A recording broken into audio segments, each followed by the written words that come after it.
Hey guys, welcome back and welcome to the final part of this three-part series on emotions. If you haven't already, check out parts 1 and 2, a little bit more about how emotional awareness can be like situational awareness, as well as how important it is to identify which emotions we're actually having in the first place. Today we're going to build on those ideas with a few last tips on how to know in real time what's going on for you and what you want to do about that. First, we're going to talk about self-compassion. I know, it is not the same as self-pity, I promise. Then I'm going to tell actually a couple stories on myself to give some of my own tells, emotional tells, so that you can ponder your own a little bit more and see what you think. Finally, we're going to end up with a few quick tips on how to notice things and what you might actually want to do with that when you do. Hi, welcome to Liz Miller Training, where we go after the lives we want through faith, practical skills, and the truth about trauma. Please like and subscribe, and share to social media to start great conversations. Okay, so once we believe that emotions have some pretty good information for us and that we should pay attention to them, we're also familiar now with the usual suspects, those core 5 emotions of fear, sadness, anger, shame, and joy. Well, then what do we do? First, when you notice some emotion coming up, no matter what it is, it's always good to start with a little empathy for ourselves. This does not mean self-pity or throwing a pity party or navel-gazing like so many people say. Having some empathy for ourselves just acknowledges the truth of what's going on so that we're not in denial about it. And believe it or not, it actually soothes our nervous systems in the mid part of our brain, which helps us make better rational decisions too. Okay, so we're going to start with some self-compassion, the way you would with a loved one. By the way, did you know that the same part of the brain lights up in studies when we have self-compassion as when we're having compassion for other people? This is kind of fascinating because what it means is that self-compassion actually helps that part become more fluent with compassion for family and friends, and also having compassion for others helps us have more compassion with ourselves instead of beating up on ourselves so much.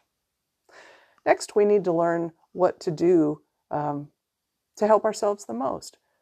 So like situational awareness, you can check out video 1 for that. Emotional cues can guide us to different decisions for better outcomes. For example, if I'm angry, it really helps me to discharge that nervous system stress by splitting some wood or going for a hike before I make any decisions, because there's a lot of nervous system energy with anger. But if I'm feeling more sad or disappointed and my energy is a lot lower, in that case, I'm looking more for a little bit of comfort and care before I come alongside myself with any advice about what I'm supposed to do. By the way, relational tip there too. This self-compassion and care keeps me moving in a healthier way rather than shoving down those emotions and just getting stuck with them. When we deny an emotion and shove it down, it usually just comes out sideways later in, chronic irritability or unhealthy coping habits anyway. And of course, if you're feeling happy and contented, you might want to thank God for that and share your peacefulness with somebody else who needs some encouragement. It's just that we don't usually need help knowing what to do with our happiness because we're less confused about what to do with it because it doesn't usually make us feel as uncomfortable as something like fear or shame.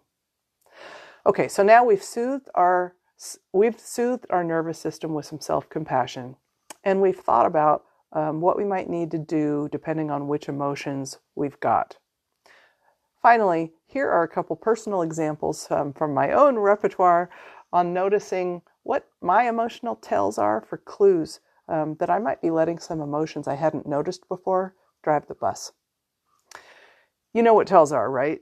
This is the subconscious expressions or habits or signs that gamblers display that give away what cards they're holding. Well, most of us have some subtle emotional tells, I call them. I know you might be thinking to yourself, hey, Liz, your tells are not that subtle, or maybe you're thinking yours aren't, because, it's possible to go from 0 to 120 in a flash, and sometimes we lose it and do that. But with situational, just like with situational awareness, we can become more observant to notice little things much earlier that can be important cues before a situation explodes, and it's the same with our emotions. So here's a couple of mine. First, if I've had a stressful day and I find myself coming home and plopping down on the couch to watch a little mindless YouTube to relax a bit, and I happen to glance down and I see that my hand is in a fist, even just like a soft fist like this, not the white knuckles, that is a sure sign for me that I'm carrying stress when I'm just sitting on the couch and I see that. How do I know that? I've just observed it over time. So when I see that now, it's a sign. I get up off the couch, I quit watching YouTube, and I think through those umbrella emotions that we thought about in part 2 of this series to see how I am and what I need to do before I binge watch stuff and just sit there. Another little tell of mine is when I say with exasperation, of course.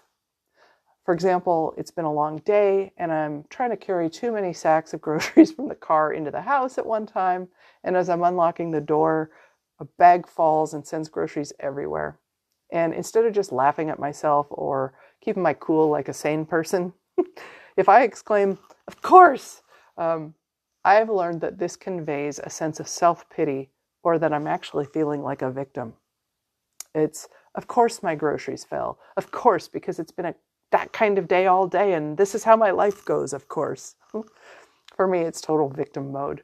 And what I need then is a blend of both immediate self-compassion and then a return to a resilient mindset. By the way, self-compassion is a key to a resilient mindset. Then I might also need some TLC.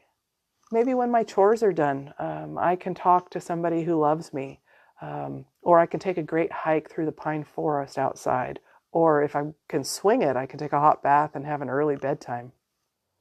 So as you think about your own habitual responses to stress, start observing the more subtle cues that you give yourself. It sure helps to catch them early, so you can make little course corrections.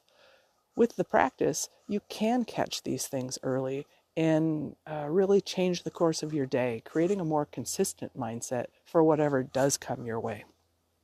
All right, you guys, that's it. Thanks for watching. If you picked something up here that you think is helpful and you want more stuff like this, please let me know. Also, like and subscribe and share, please. And let me know in the comments what little weird tells you might have that might be unique to you. Who knows, maybe I have some of those too. Okay, see you next time. Thanks for watching Liz Miller Training. If you like this content, please like, subscribe, and share, and get a free assessment and video mini course at the link in the description below.